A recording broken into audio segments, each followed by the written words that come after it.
Hi everyone and welcome. It's been a while since I've done a video, so I'm back with something a little bit different today.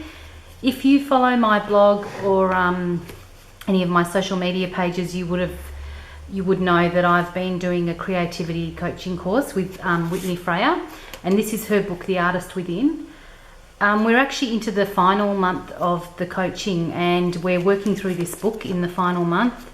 There are lots of creativity exercises in here, and we all need to pick a couple for this last month. So I've chosen to pick one called a creativity quilt, which is on, I'll just have a quick look. It's called Quilt Pattern actually, on page 219. And I'm going to just put my spin on it, a little bit different to what Whitney suggests in the book, simply because I've had a chat to her about it and she sort of suggested that I could do something a bit different if that's what I felt called to do. So this is the actual exercise here. So I thought that I would use all my these are all pages from my art journals, and I thought that since I had a hexagon punch that I would utilize that. So it's we're going back to the mixed media days here, but I thought it would be a really fun project that anyone can do. And my whole idea is that I was going to cut out the hexagons out of the different prints and create a repetitive pattern. In the book, each section of the book follows a different area, and this particular area is repetition. So it's a really great book. I highly recommend it. If you're in Australia, I think I may have bought this from the Book Depository or Fish Pond. They're really great because there's no shipping when you buy it from there, but otherwise if you're in overseas, Amazon and so forth, I think you can get it directly from Whitney's website as well. I'm going to do a quilt pattern on here, and I thought Whitney suggested that we do a vlog for this final section of the course. And so therefore I thought it would be fun to video this particular exercise. And I'm not even sure yet how I'm going to lay the pattern out, but I'm just going to go with it. So happy watching.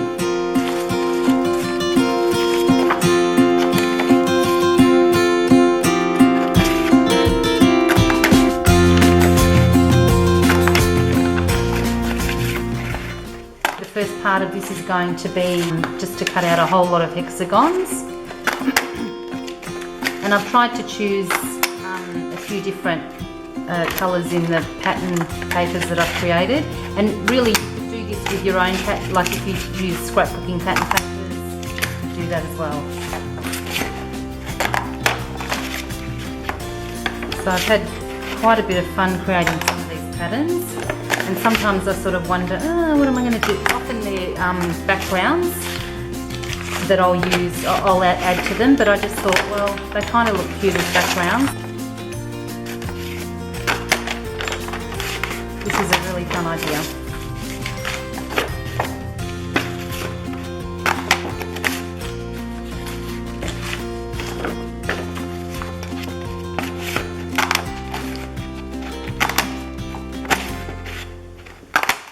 So I've punched quite a few different shapes out of the different papers, and obviously you're going to get repetition here just simply because I'm using the same shape, but I thought it would be great as well to create repetition in the actual paper patterns. So I'm just going to place them first.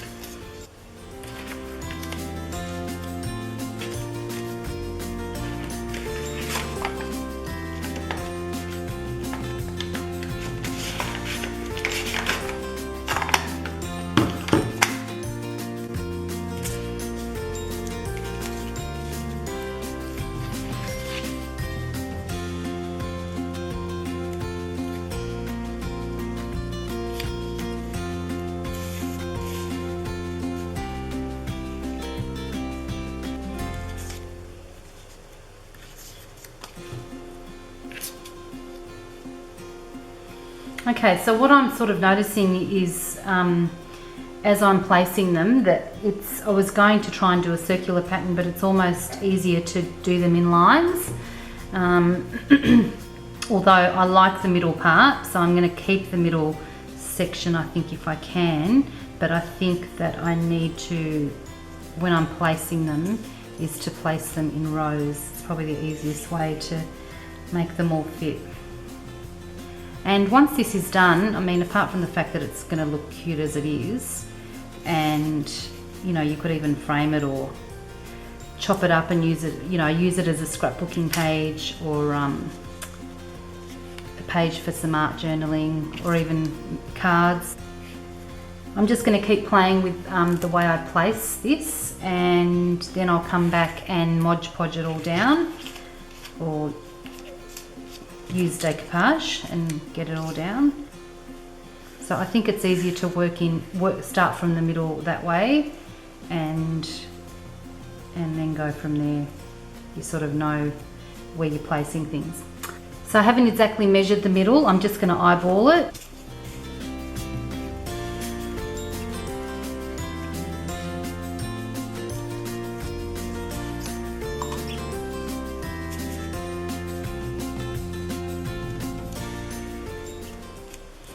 Now I thought it would be nice to have just a tiny little gap between my hexagons, rather than having them right like flushed up against each other.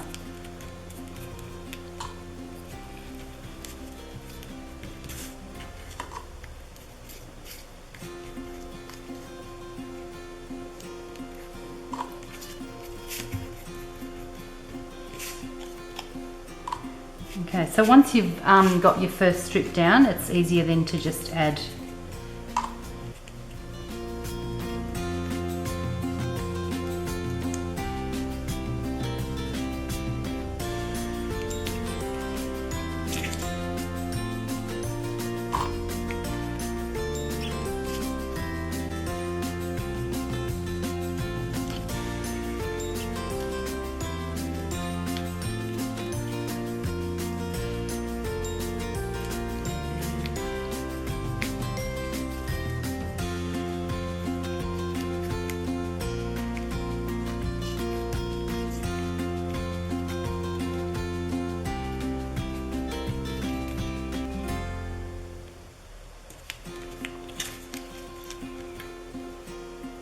So the hexagon punch is in store if you're looking for one.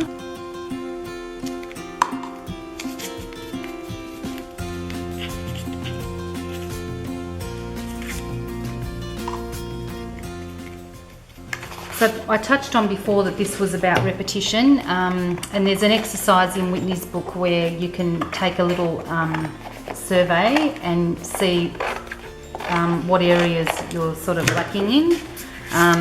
You know, there's categories like balance and contrast and rhythm, and we sort of look at them all in a creative way. And one of the places that I scored really low on was repetition. So even though there's a few things that obviously, you know, I do have repetition in, like, you know, I'm always cooking meals and I'm always taking kids to school and, you know, just the usual things. I think I scored low on there because in terms of repetition, possibly doing things that maybe I know would really benefit me, like meditating, and I mean, I exercise pretty regularly, so that's not an issue, but you know, meditating and you know, maybe doing yoga more and eating healthier, and you know, all those sorts of things where I guess it's not things that have to be done, but I know that if I, you know, did do those things more often, that they would probably benefit me. And I guess we're all in that boat. You know, we all know that there's things that we could be doing, you know, to make our lives better or ourselves healthier. So I guess you want to be focusing on what you want more of as you're doing this exercise. Okay, so my camera ran out of battery, so I had to unplug it, and I just thought I would come in and show you the end result. That was actually a really fun process, I have to say, and I'm thinking it would be such a great one to do with kids, where they create all their pattern paper and then do this sort of effect. So It's really bright and colourful, and I could see it hanging on a wall just as it is, being chopped up to make cards or as a scrapbooking background. I actually think this is something you could sit down for a couple of hours and do. It's really relaxing, and I actually enjoyed this process. And I certainly did try and meditate on what repetition means, as I spoke about before. So I hope you enjoyed that, and not sure what I'll do with it yet, but I'll certainly have some pictures on the blog post where I add this video. Thank you for watching. Bye.